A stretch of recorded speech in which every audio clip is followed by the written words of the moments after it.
It says, now an angel of the Lord spoke to Philip, saying, arise and go towards the south along the road which goes down from Jerusalem to Gaza. This is the desert. የጌታ መልአክ ሐዋርያት ሥራ 8:26 የጌታ መልአክ ፊልጶስን ተነስተ በደቡብ በኩል ከኢየሩሳሌም ወደ ጋዛ ወደሚያወርደው ምድረ በዳ ወደ ሆነው መንገድ ሂድ አለው። So he arose and went, and behold, a man of Ethiopia, a eunuch of great authority under Candace, the queen of the Ethiopians, who had charge over all our treasury, and had come to Jerusalem to do what? To worship.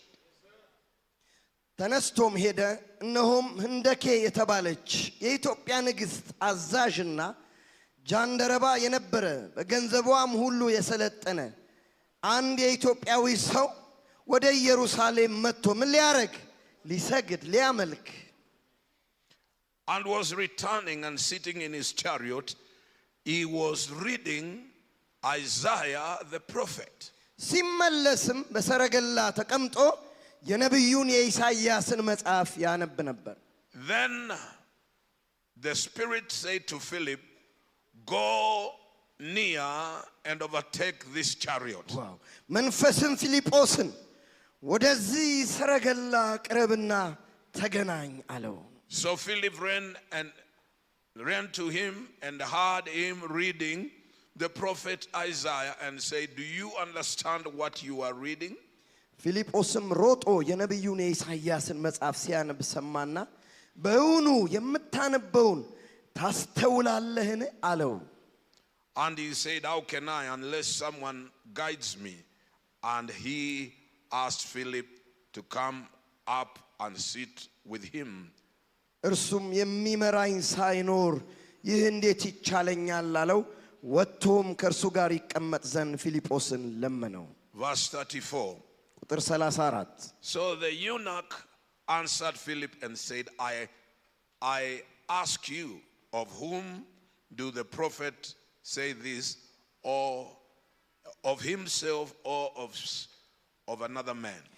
ጃንደረባውም ለፊልጶስ መልሶ እባክህ ነብዩ ይህን ስለማን ይናገራል? ስለ ራሱ ነውን ወይስ ስለ ሌላ አለው። Then Philip opened his mouth and beginning at this scripture preached Jesus to him. ፊልጶስም አፉን ከፈተ ከዚህም መጽሐፍ ጀምሮ ስለ ኢየሱስ ወንጌልን ሰበከለት።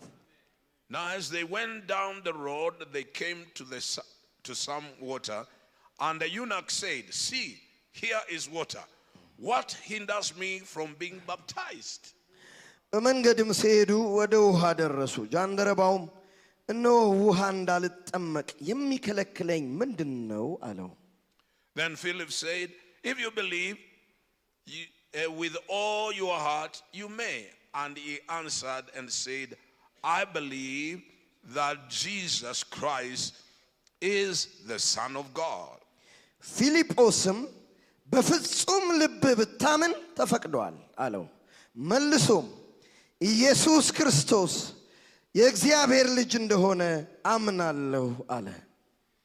So he commanded the chariot to stand still, and both Philip and the eunuch went down into the water, and he baptized him. ሰረገላውም ይቆም ዘንድ አዘዘ። ፊልጶስና ጃንደረባ ሁለቱም ወደ ውሃ ወረዱ፣ አጠመቀውም።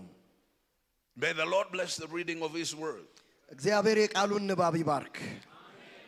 The spirit of worship is coming strongly and quickly back to Ethiopia. የአምልኮ መንፈስ እጅግ በግዝፈት እጅግ በብርታት ፈጥኖ ወደ ኢትዮጵያ ሀገራችን መጥቷል። A great revival will break forth from Ethiopia. ከኢትዮጵያ ውስጥ ታላቅ ሪቫይቫል ይወለዳል። It is going to break forth in your time. የሚወለደው በእናንተ ጊዜ ነው።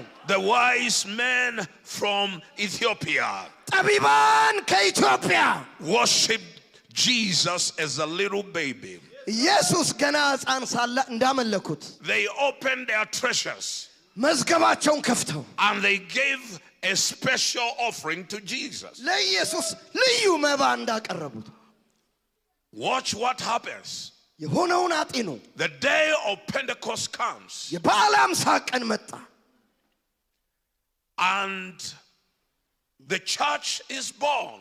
ቤተ ክርስቲያን ተወለደች።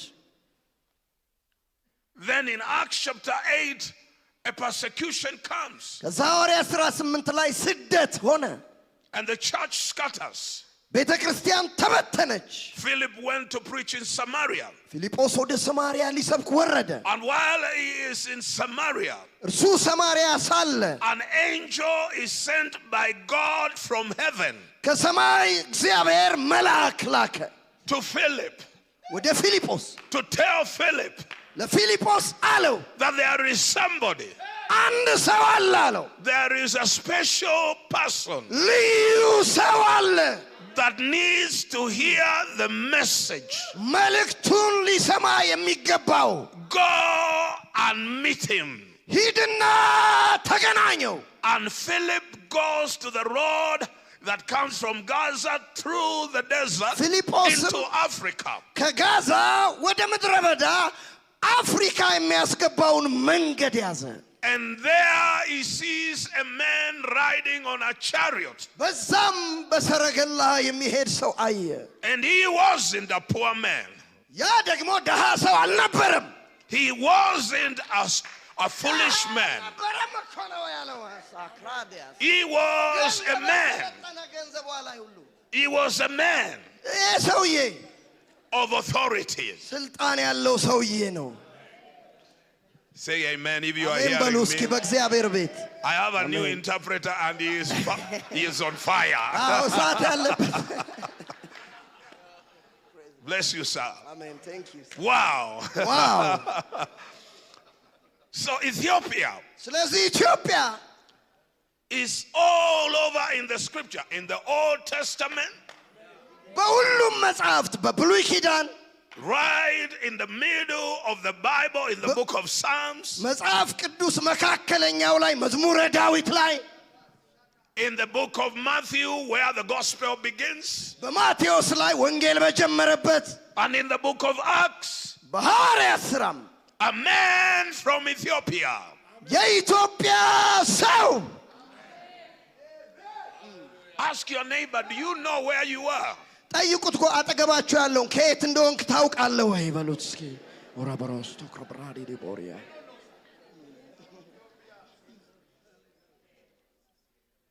You know, if you knew where you were, አያችሁ ጥሩ የምታረጉ ከሆነ በስራችሁ I think this place would be overflowing with people even up to midnight. ይህ ስፍራ እስከ እኩለ ሌሊት ድረስ እንኳን በሰው ብዛት ይጥለቀለቃል። But the people of Ethiopia don't know where they are. ግን የኢትዮጵያ ሰዎች የት እንዳሉ አያውቁም። I came as a messenger of God እኔ እንደ እግዚአብሔር መልእክተኛ መጥቻለሁ ዛሬ to wake up the Ethiopians. ኢትዮጵያን ለማ